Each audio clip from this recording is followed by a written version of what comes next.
Bueno, us intentaré fotre una mica un rotllo sobre un tema que a mi particularment m'ha...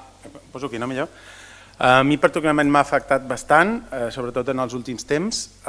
Potser si esteu en supergrans corporacions o grans empreses això us passarà una mica més desapercebut o no us afectarà tant, diguem-ho d'aquesta manera, però en pimes i startups això és bastant habitual, que és bàsicament tot el tema d'ús, a vegades en alguns casos exagerat, de mogollon de sistemes SaaS i els riscos que porta. Jo, per exemple, conec moltes empreses, quan he estat en la meva època més startup, d'empreses amb 100-200 persones que tenien fins a 500-600 serveis SaaS contractats al mateix temps.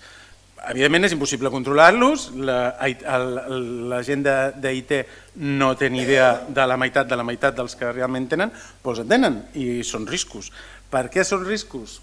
Ja entrarem en detall, més en detall de les coses que jo recomano anar mirant, però és perquè moltes vegades es posa molt de focus en l'usuari, que per mi l'usuari és l'enemic número 1, però a part a l'usuari li posem usuari, password, amb no sé quantes longitud del password, amb MFA i hi ha de signar amb sang per poder accedir als sistemes, però després les aplicacions, entre elles, parlen amb una API i aquella API està allà posada i si algú la pilla accedeixen fins a on te pugui en el sistema que tenen accés. Hi ha exemples 1000 del que és un supply chain attack, un atac a la cadena de subministres. Segurament tots sabeu el que és, però us passaré un diagramet molt fàcil del que és. Bàsicament és que tu tens un atac, hi ha un atacant, hi ha una empresa objectiu que vol entrar i aquesta empresa normalment, si és mitjanament gran o fa les coses més o menys bé, té uns sistemes de defensa que evita que puguin entrar fins a la cuina, diguem. Què és el que és més fàcil? No atacar l'empresa, anar a través d'una altra empresa i accedir a aquesta a través d'aquesta. Per què? Per el que us he dit, perquè moltes vegades els controls que es posen perquè aquestes empreses puguin accedir als sistemes són molt més simples i les empreses aquestes PON normalment són petites, són serveis SaaS, i aquí és on jo m'enfocaré, serveis SaaS que donen un servei superconcret que algú de negoci diu, hòstia, això em salva la vida perquè em fa no sé quina cosa i ho vols, però dones accés fins a la cuina en aquesta empresa i l'atacant aprofita aquest loop. Per què passa això? I també tornem-nos a posar en el món que són empreses, posem-nos empreses petites, no estic parlant de bancs ni grans corporacions, però si tirem una mica el temps enrere, tots els accessos en els sistemes i a la informació estava supercontrolat, o estava molt més controlat, que potser la persona que estava gestionant les comunicacions de la seguretat era una inepta i se li escapaven coses, però era més o menys controlat perquè sabies el teu perímetre, sabies les coses per on te podien entrar, si tenies que obrir una regla de firewall tenies que anar a parlar amb el de comunicacions perquè t'obries una regla de firewall per obrir aquell port per poder donar aquell servei a un tercer.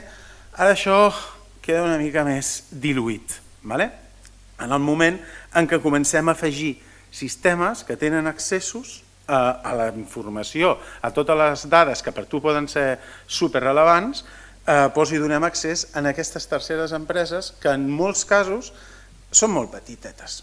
I aquest és a vegades el problema, que es retroalimenta, el problema jo entenc, o sigui, ets una empresa petita que vols un servei baratet i contractes una altra empresa petita, però aquesta empresa potser dona servei a una empresa més gran i és una espiral, un cos que es menja la cua en tot aquest sentit. Al final el que necessitem és acceptar que el SaaS està aquí, que és indiscutiblement els serveis ens donen, els serveis que ofereixen en el SaaS són collonuts, però hem de posar una mica de pragmatisme sobre tot això i hem de ser conscients molt dels riscos que tenim en el moment en què comencem a contractar serveis SaaS sense posar una mica de racionalitat o pragmatisme. Bàsicament els riscos i els riscos reduïts supersimples. Utilitzar el proveïdor com un vector d'atac, això és el típic. Les violacions de dades que poden passar dins del propi proveïdor i els controls d'accessos que tenen aquest proveïdor. Moltes vegades tot això és una mica... Dóna la sensació que està superbé perquè tothom munta unes webs superguapes i té un discurs superfantàstic, però a l'hora de veritat a la que rasques una mica inclús són 5 persones no a l'empresa però quasi a IT i que fan tots el que poden, però al final els controls d'accés poden no ser suficients. I la interrupció del servei. Això és un dels grans temes que també més endavant, quan us ensenyo una mica aquest framework que proposo, entrarem també molt en aquest tema. Bàsicament és el que us deia, posem moltes portes, però en el moment en què tenim tot aquest ventall de solucions que el negoci et fa el push perquè ho hem de tenir demà perquè si no això l'empresa no funciona i potser és una cosa que te fa 4 càlculs en un Excel i ho necessita per demà i ho hem de posar. Quin és el principal problema i almenys en la meva experiència amb les diferents empreses que he estat i per coneixença amb altres companys que estan en la mateixa situació, el principal problema, i sembla una xorrada, és a les fases de prova. O sigui, això ja us dic, això potser no passa tant en grans corporacions, però en pimes el gran problema en temes de seguretat a l'hora de contractar sistemes SaaS o contractar coses externes està a les proves, perquè l'usuari, el de negoci, el típic, me dona igual el departament que sigui, que diu, navega per internet i diu, hòstia, esto es cojonudo, i veu una aplicació que li fa no sé quins càlculs i que ho necessita. Què fan? Doncs ho proven, i al provar-ho comencen a donar-se d'alta aquí, amb usuaris de test, usuaris de test en els serveis SaaS, però amb els usuaris de la plataforma, sense linkar-ho amb el single sign-on, utilitzant aquests usuaris amb dades en molts casos que poden ser productives. Això, per mi, sempre ha estat el cavall a lluitar, el cavall de batalla a intentar minimitzar. Un exemple que sempre poso amb el tema de les fases de proves en una empresa que conec molt, un dels atacs que van tenir, que els van robar tot el codi font, va ser tot el codi font d'una aplicació bastant xula. Què tenien? Algú d'IT va provar una funcionalitat que linkava amb GitHub, que necessitava tenir accés a GitHub on tenien tot el codi, i des d'allà feia càlculs d'estadístiques del desenvolupament. Què va passar? Que van fer la prova i van dir vale, està guai, però no ens interessa. Però ningú ho va desmuntar. Ningú. Què va passar? Que de 2 anys, que allò estava allà muntat, de cop surt a les notícies de tal empresa ha tingut una fuga de dades, els hi han entrat fins a la cuina i s'han publicat tots aquests fons. Doncs el codi font d'aquesta empresa estava allà i tothom es posava les mans al cap, però si això no ho tenim.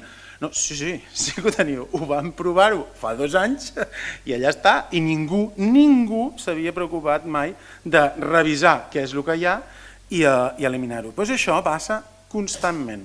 Amb totes aquestes proves que el negoci diu hòstia, esto es cojonudo, voy a provar-lo, i a l'hora de la veritat et pot sortir el tret per la culata. I passa moltíssim. Per tant, s'ha de posar molt de focus i veureu que el que us proposo una mica és analitzar molt bé des d'inici les solucions. Abans de res, per mi, s'han de fer una sèrie de preguntes i aquestes preguntes se li han de fer també al negoci en el moment en què ho necessita. Sé que és supercomplicat, perquè, i almenys en les empreses que us poso d'exemple, la gent és molt autònoma. No, jo voy a probar esto que me va súper bien.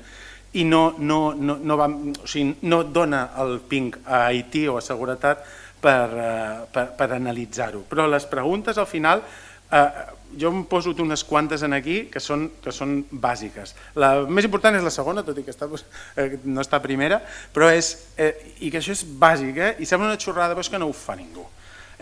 Té l'empresa algun altre servei similar? Sembla una xorrada, però és que és bàsic, perquè el 90% de les coses que es volen comprar ja estan a la casa. O estan, o amb dues xorrades de codi es pot desenvolupar. Però clar, aquell servei tan maco amb colors que veus a la web, la gent el diuen, no, és que esto es cojonudo, a mi esto me salva la vida i tinc un ROI de no sé quantos o redueixo el meu temps de procés amb no sé quant. Són xorrades, però que després quan pugen cap a dalt, la gent que no en té ni idea s'ho acaba creient. Però és que és la pregunta clau. Tenim això ja a casa? Jo, en aquestes empreses, per exemple, que us deia que tenen 500 aplicacions o 600 aplicacions SaaS, i no és conya, amb 200 persones que dius, que hi ha 2 aplicacions per persona, és que no té sentit. La de softwares repetits, que feien exactament el mateix, però amb petites xorrades, que després no s'utilitzen, però que estaven allà, hòstia, és que és molt bèstia. Comences a netejar i potser d'aplicacions que necessitaves serien 30 o 40, i no estic exagerant en absolut. Aquesta per mi és la primera pregunta. Costa molt fer aquesta pregunta. Bé, no, la pregunta és fàcil, el tema és que et responguin correctament. I després és per què estem elegint un servei SaaS. I no estic en contra dels serveis SaaS, no me malinterpreteu, hi he treballat i crec que és el futur i hem d'anar en aquest sentit. Però per què? Això no ho podem fer a casa d'una altra manera? Hi ha una altra solució? Perquè té riscos tenir un servei SaaS.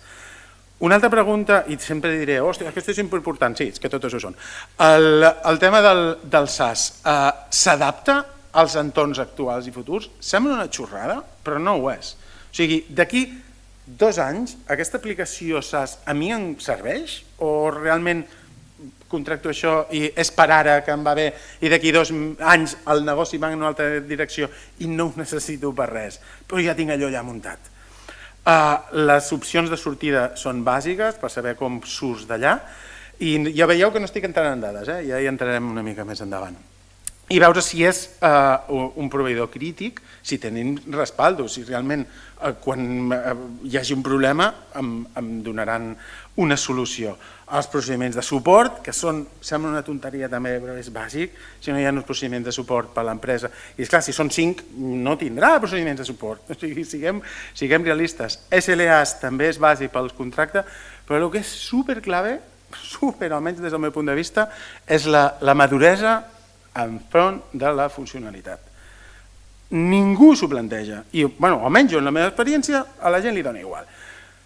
Perquè diuen, no, és que aquesta aplicació, aquesta empresa és collonuda perquè em fa aquesta parida de canviar-me els colors en els quesitos quan clico els ulls.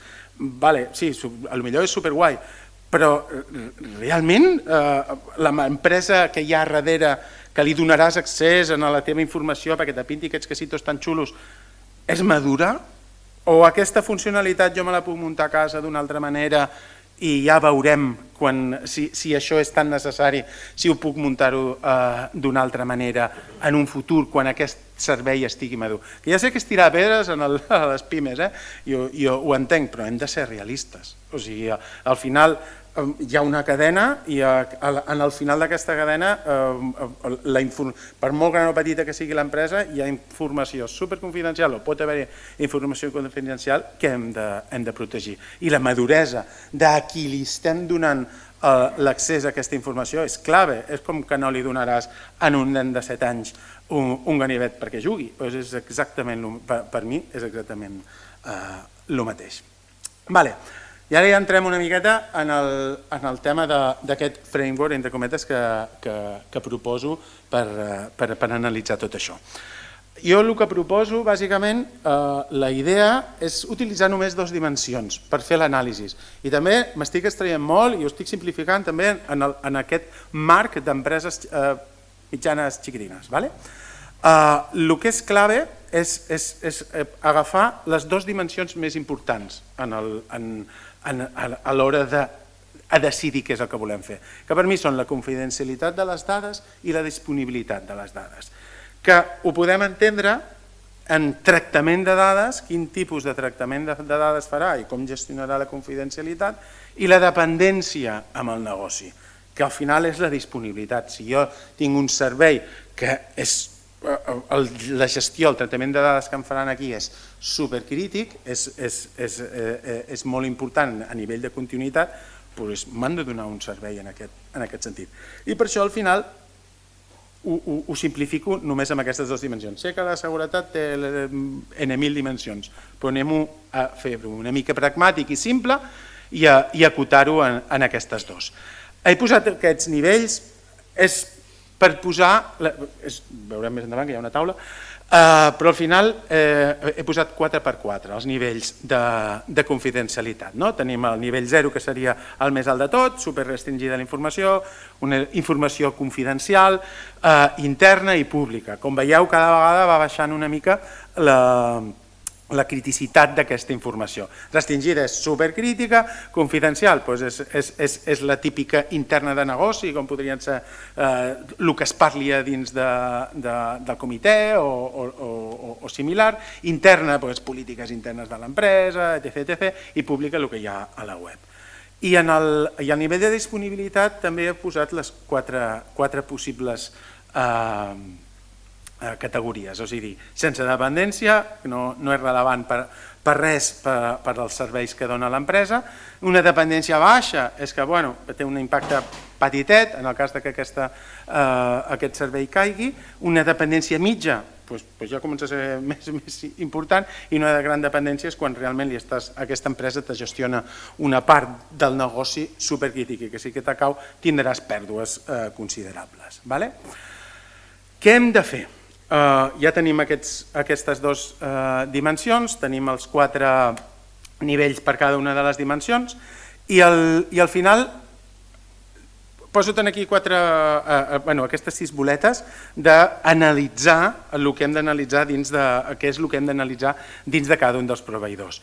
No entraré molt en detall perquè si no em sembla que em menjaré el temps, però bàsicament són coses molt estàndard. No estic aquí inventant la roda ni proposant coses super novedoses. Bàsicament, avaluar els actius, identificar i avaluar els actius, anàlisis de les mesures de seguretat que té, revisar les regulacions, i això és superclave perquè hem de saber en el nostre proveïdor on te posarem quines regulacions li afecten, perquè potser no té res a veure amb les que tenim nosaltres.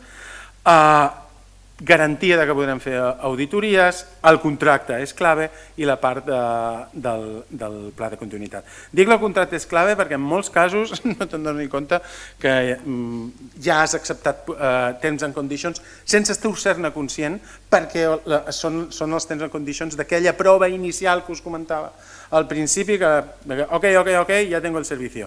Però tu ja has acceptat uns terms and conditions que realment estàs venent la teva ànima en aquell proveïdor perquè diu que farà el que vulgui amb les dades. I això ningú n'és conscient. Si hi ha seguretat, no hi ha negoci.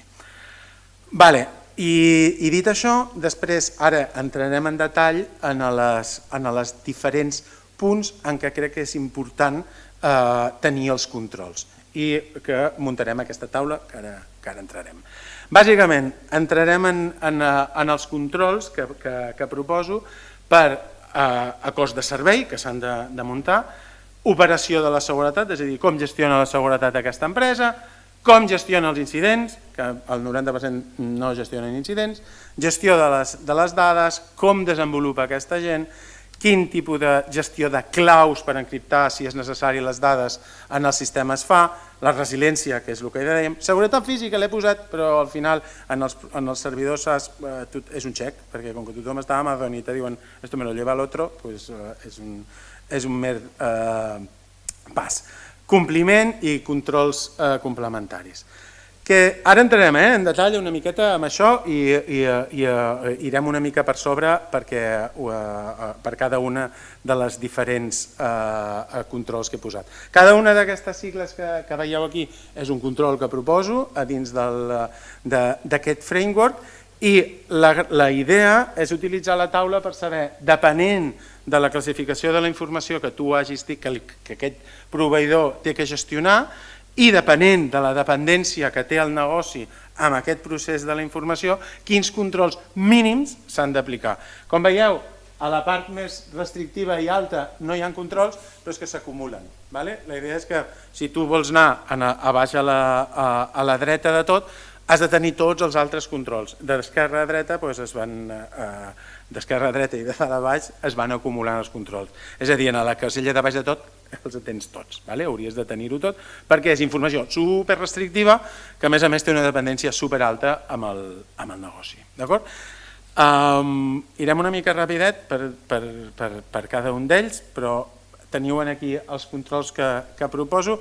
Són super simples, super bàsics, no estem, com deia, inventant la roda aquí en cap moment, però al final hi ha d'haver-hi una secció de què fem amb l'acord de servei. Hem de posar els SLAs, hem de veure com està contractualment acordat tots els punts a dins del contracte.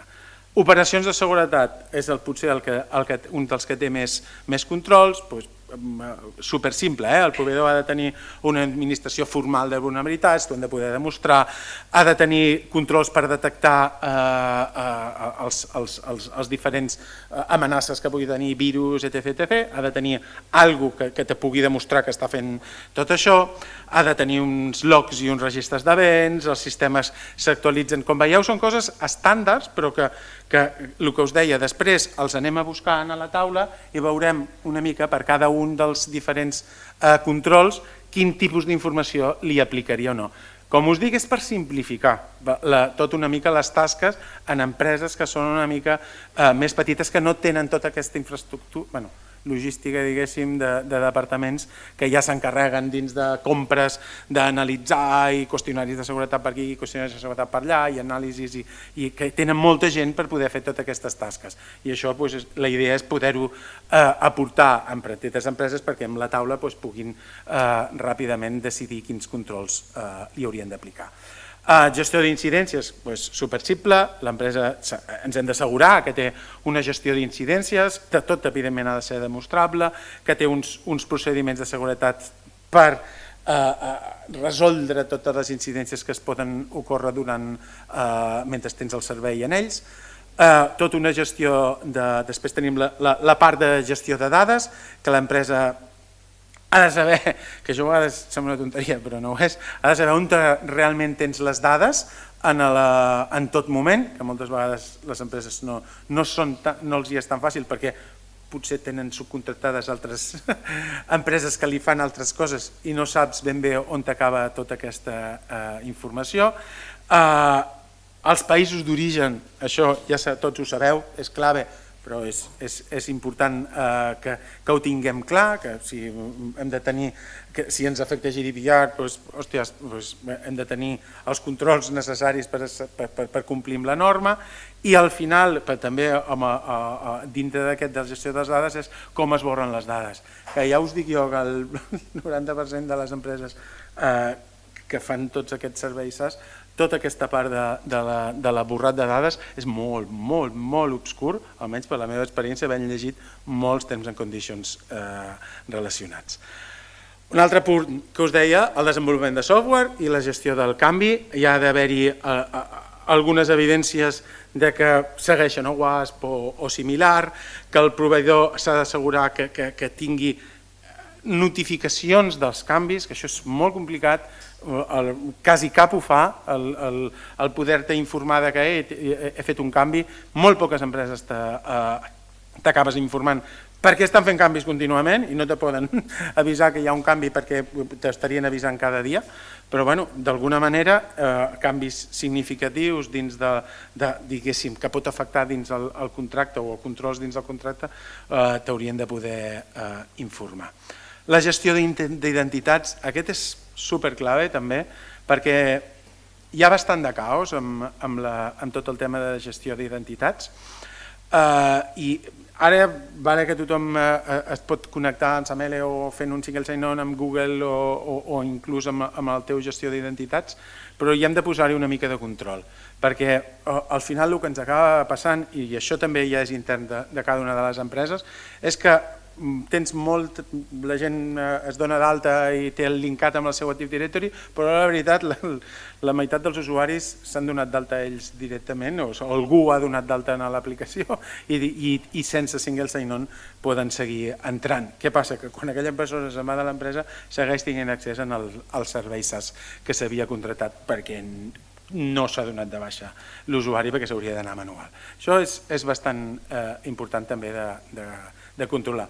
La gestió de claus ho fa molt poca gent i depenent de les dades que hagin de tractar i del servei que sigui, això hauria de ser bàsic i necessari, però ja us dic que, evidentment, si te'n vas a Amazon i similars, no estic parlant d'aquest tipus d'empreses, tenen una gestió de claus collonuda, però en la resta la gestió de claus deixa molt que desitjar. Evidentment, com més puja el número, el requeriment és una mica més estricte. La resiliència d'IT és exactament el mateix, ens han de garantir la continuïtat del negoci, la continuïtat del servei que ens donen i com veieu és una llista d'alguns dels controls que cada vegada posem una mica més de dificultat. El primer és hem de tenir procediments, el segon ja en un pla ja més formal de continuïtat i l'últim és, estàs certificat amb alguna cosa, jo he posat aquí d'exemple la 22.301 de continuïtat, però podria ser alguna altra similar. Com més crítiques, més ens irem augmentant el grau de necessitat del control. Aquest el passo per sobre, seguretat física, pel que us he dit, perquè he posat dos controls que són necessaris de posar, però normalment això ho compleix tothom perquè el seu proveïdor ja ho compleix. I en compliments de seguretat, una de les coses que aquí he posat molt d'èmfasi és en les diferents certificacions que te puguin garantir que tenen. Comencem per unes coses molt bàsiques del Cloud Security Alliance, el CCCA Star, que depèn del nivell, està guai, els primers són molt cutres, és un checklist que tu passes, un tregues i ja està, però després si comences a estar més interessat i hi ha auditories una mica més de rascar més endins, és una bona certificació. Ja us dic, no el self-assessment, que és cutríssim, però la idea és, si està certificat, com a mínim donarà la sensació que ho tens una mica més controlat a nivell de seguretat. Evidentment, quan ja comences a tenir la ISO 27000 i tal, normalment és que ja hi ha algú, ni que sigui un petit departament o una àrea dins d'IT, o algú que és responsable de seguretat i que te donarà una mica més de confiança que la seguretat és important per ells, com a mínim. I l'últim ja és, mira, ja tant per tant, si tens el 701, que és de privacitat, millor que millor. I després, per finalitzar el tema dels controls, us poso una mica de controls complementaris. No entraré molt en detall. Sí que el segon per mi és bastant important i és el minimitzar d'alguna manera o saber si aquestes empreses utilitzen, quin tipus de codi utilitzen, perquè hi ha moltes vulnerabilitats, hi ha molt de problemes associats amb l'ús de software free, de freeware i de llibreries obertes, no perquè les llibreries obertes jo estigui en contra ni res, tot el contrari, en soc un fan, però el problema és quan no estan mantingudes. I això passa moltíssim, de gent utilitzant llibreries i funcionalitats que trobes per internet, que en el seu dia eren collonudes, però que porta 3 anys que ningú se les ha mirat, ningú les ha mantingut, ningú ha passat per aquell repo per mirar a veure si hi havia alguna cosa. I aquí és on comencen els problemes. I jo, per exemple, una llibreria que fa 3 anys que en el repo ningú hi ha fet ninguna aportació, jo recomano no utilitzar-la, perquè això no està mantingut per ningú, no pots garantir que la seguretat sigui l'adient per el que vols fer servir tu. Això serien, com us deia, els controls aquests complementaris i us poso d'altre cop la taula inicial perquè veieu una mica com estava estructurat això. Al final, les sigles són en anglès de cada un dels punts i anem augmentant la severitat, diguéssim, dels controls a mesura que és més crítica des d'un punt de vista de confidencialitat de la informació o que tingui també més crítica des d'un punt de dependència del negoci amb la informació o el tractament de la informació que faran en aquell procés. Anem tirant. I llavors, quan ja tenim aquest framework una mica en el cap de les coses que s'han de fer, ara aquí seria una mica el procés que s'hauria de seguir. I aquí per mi és la part més important, més que el framework, més que els controls que s'han de seguir, són aquestes tres fases. I com us deia, per mi la més crítica és l'avaluació preliminar, o sigui, l'avaluació preliminar d'aquestes solucions. Perquè moltes vegades ens quedem només amb això. El projecte no passa a prova o passarà una prova molt bàsica, però el sistema està allà. I de veritat que això és molt perillós. I després, com us veieu, després ja quan passem al productiu, què és el que vols? Que tenir el contracte firmat i els SLAs firmats, no validats i acceptats. No hi ha més, o sigui, més el producte, pots fer pentestings, pots fer tot el que vulguis, no entrarem aquí, però a nivell més conceptual, el que és superimportant és que a l'esquerra de tot haguem fet tota la feina possible abans d'avançar en els següents passos. Semblen tonteries, però no ho són. Hauríem de poder demanar al negoci en el moment en què els interessa alguna solució, la que sigui, que defineixin un projecte o un objectiu. Jo he vist propostes de serveis que necessita negoci que ningú tenia ni idea per què es volia contractar. I no és broma, ningú. Bueno, però i això per què volem? No, és que això ens anirà molt bé. Ja, però qui ho vol, qui ho necessita, per què? Quina necessitat de negoci hi ha? No, però és que és molt guai, mira el que farà. Ja, però quin roi té això? Això la meitat de la gent no s'ho planteja, perquè és molt guai la solució. Després, el propietari definit. Qui és el responsable d'això? O sigui, hi ha algú en el negoci que aixequi la mà i digui sí, això és meu. O sigui, el projecte és meu, perquè moltes vegades ningú se'n fa responsable i després el responsable és IT, que és completament absurd. Però, bueno, i és necessari i obligatori que s'hagi definit aquest propietari des del principi, així com l'objectiu. Un pressupost acceptat. La de vegades que jo he estat analitzant coses per si era factible o no tenir aquesta solució a l'empresa, i a la que diguem, vale, sí, hem dedicat hores, hem analitzat, hem parlat amb el proveïdor, no sé què, no, bueno, és que no teníem pressupost per fer-ho. I ens han fet perdre el temps, però de forma estúpida totalment. I totes aquestes coses, una del que jo sempre recomano és tenir un qüestionari, però un qüestionari no de 555 preguntes que t'arriben, no sé si heu tingut que contestar mai qüestionaris de seguretat perquè algun client et vol contractar i te passen aquells qüestionaris infumables, amb preguntes repetides, que a vegades és una copy-paste de la ISO, no és necessari, o sigui, és estúpid, almenys des del meu punt de vista, respondre a tots aquests qüestionaris. Han de ser preguntes clave. Teniu un departament de seguretat?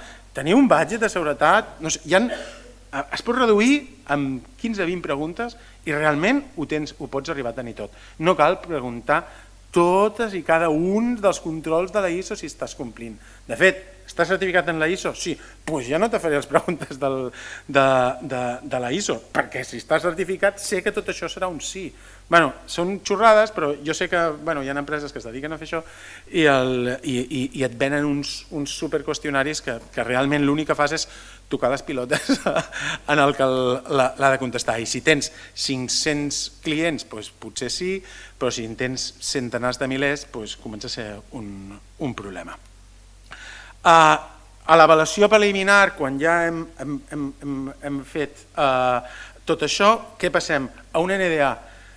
És bàsic, la gent se n'oblida, però és bàsic tenir un NDA firmat. I tenir un borrador d'un pla de respaldo, si és important, amb alternatives super ben definides. I després que algú de legal i de la mà de seguretat, perquè això moltes vegades passa de per alt, hagi revisat els terms and conditions. I estem a l'avaluació preliminar, ja sé que és molta feina d'inici, però també és un filtre perquè el negoci no te demani tantes coses al final. I definir un pla de proves. Ha d'estar molt ben definit quan s'inicien les proves i quan acabaran aquestes proves. Per què quan acabaran? Perquè si no t'interessa algú ha de borrar, que és el que us deia al principi, que la gent contracta coses, fa proves i ho deixa allà. I amb usuaris a perpetuem en aquell sistema. I aquestes dates s'han de compartir amb legal i amb seguretat. Un cop ja hem passat per això, la cosa se simplifica, ja podem fer les proves, hem de validar aquells objectius que hem definit en el principi, hem de seguir el pla de proves que hem definit al principi, hem de tenir un pla de còpies de seguretat i alternatives, i quan dic alternatives és que si és crític per negoci aquest sistema que vols posar SaaS, si aquest sistema SaaS falla, què fem? Que jo us dic jo, que el 90% de les vegades ningú hi pensa. No, això és collonut, però i si falla, que tenim una alternativa per poder anar a un tercer i contractar-li amb una disrupció del servei de X dies, una setmana, dona igual, però hi ha algú altre que ens podrà donar el mateix servei?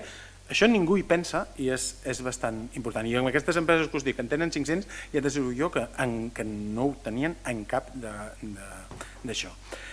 I després, al final, ja quan ja ho tenim al passe a producció, que ja ho tenim, al final només ens queda tenir el contracte firmat, això és bàsic, i amb els terms and conditions acceptats, i a poder ser no els mateixos que en la part free, i tenir uns SLAs validats i acceptats. I ja estem. Només us he posat aquí un resum de 4 conclusions. La primera és bàsica, que és que la ocultació no eximeix de responsabilitat. A mi m'ho han dit per activa i per passiva 1000 vegades des de negoci. Però esto és del proveedor i el proveedor ja, si hi ha un problema ja parlarem amb ells. No, és que tu ets el responsable. Tots sabem que la GDPR t'ho diu i t'ho deixa superclar, però és molt bàsic que ho entenguin. I després les 4 coses que us poso, superimportant, és la reputació, i això tots ho sabem. Més que els propis penalitzacions que puguis tenir, pèrdues financeres, és la reputació de l'empresa. I en empreses petitetes encara és més clave. Si tenen un problema de seguretat, estan morts. I això és així. En el moment, o almenys estaran morts durant any i mig, 2, abans no se n'oblidi la gent o hagin recuperat. Però aquest període d'un any i mig, 2, en què estàs muerto, és insalvable. Per tant, hem de conscienciar en el nostre negoci que això és superclave.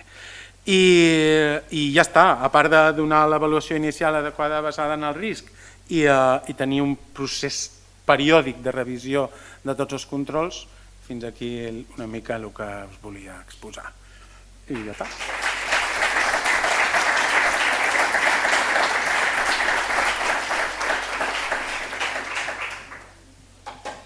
Si teniu alguna pregunta...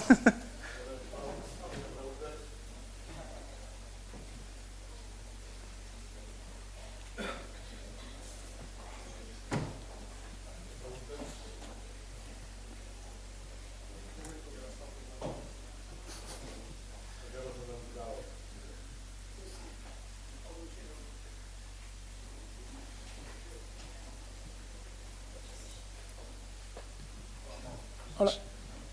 M'estàs sentint? Sí. Pregunta, has parlat de la importància de l'owner. De l'owner? Sí. Però no creus que ajudaria de forma definitiva l'assignació de costos a l'àrea de l'owner? Assignació de, perdona? De costos. Bueno, és una mica el que estava dient, que hi ha d'haver-hi no només l'owner, sinó un pressupost associat. Sí, però què passa moltes vegades? Que el pressupost, els costos, van a parar a una àrea que no és la mateixa que la teòrica usuària. I en canvi, l'assignar a l'usuària teòrica, diu, vols això? Cap problema, càrrec del teu pressupost. I ja t'apanyaràs per justificar la inversió. Estic totalment d'acord, però molt poques empreses ho fan. Això, i és totalment cert que acaba el pressupost tirant, xupant d'Haití, perquè és una aplicació. Y eso pasa constantemente. Un pequeño comentario. Además de lo que comentaste del Cloud Security Alliance 27000, que es genérica, y 701 para la parte de privacidad, hay 3 ISO que son más específicas. La 17000, que es de temas de ciberseguridad en cloud, la 27018, que es privacidad, y la 27036, que es la parte de supply chain, que van bien también. Totalmente de acuerdo. Por mi experiencia, la 17 y la 18... para mí, y no las he puesto un poco a posta porque a mi entender les falta un poco. No entran en el detalle que realmente tendrían que entrar para servicios cloud. Son una pequeña extensión de la 27001, pero están y no son viejas, pero para mí están anticuadas o no son acorde a lo que realmente a día de hoy te exigen a nivel de cloud, al menos desde mi punto de vista. Por eso no las he puesto un poco a posta. Hola. Vale, gracias. Perdona, una pregunta más. Nosotros hemos montado un sistema parecido a este y hay una parte que no hemos llegado a implementar y que no sé si tú la has evaluado, que es la parte ya más técnica, de medidas técnicas, de la parte, digamos, de responsabilidad del proveedor del servicio SaaS, no del proveedor de la infraestructura, que normalmente es costoso el conseguir esa información, qué es lo que ha montado, qué es lo que no, qué servicios ha contratado, y al final te quedas con la duda de si finalmente lo que te está diciendo es real o no, salvo que hagáis una auditoría. Es el utilizar estos portales de aseguramiento de la postura de seguridad que normalmente un Amazon, un Azure, etcétera, le proporciona a esa empresa, y que esa empresa te proporcione, digamos, los resultados de ese portal para tener más confianza y hacerlo más rápido también. Sí, esto lo analizamos en su día, todo esto. Lo que pasa es que